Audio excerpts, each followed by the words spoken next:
The true mission of the violin is to imitate the accents of the human voice, a noble mission that has earned for the violin the glory of being called the king of instruments.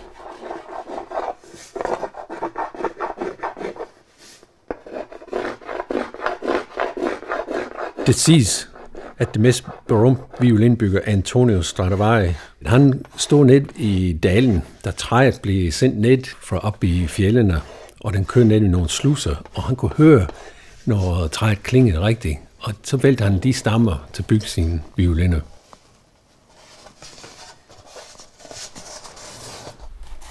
Jeg hedder Robert Thompson, og jeg kommer fra Florida i USA.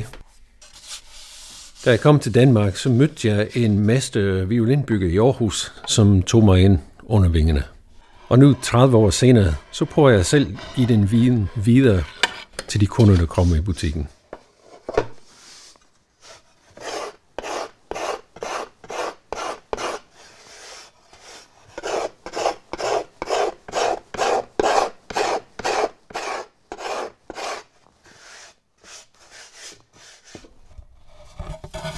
Instrumentbygning kræver tålmodighed, omhu og præcision.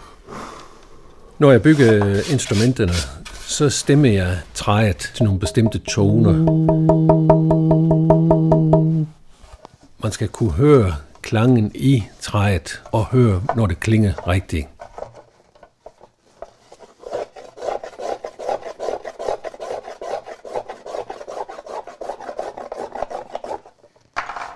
Da jeg lige kom til Danmark, så gav det om en fin niche, hvor man kunne få et arbejde og nære sig. Og violin, reparation og bygning var den niche, jeg fandt, hvor jeg kunne hurtigt integrere mig. Det er spændende at bygge violiner, men for at have en indkomst og kunne lave af det, så skal man også reparere. Og det er reparationer, der bærer forandringen. Det er ikke nybygning. Når man har en violin til reparation, så kan det være flere hundrede år gammel, og den har en historie af violinen, og man kan mærke historie i violinen.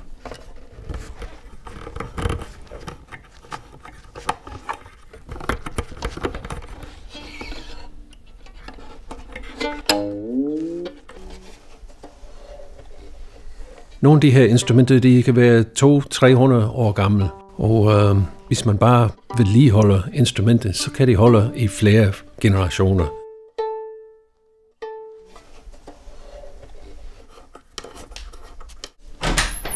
Når man selv bygget et instrument, så er det ligesom, at man giver noget af sig selv ind til processen. Og det er svært at slippe den, hvis man skulle sælge den.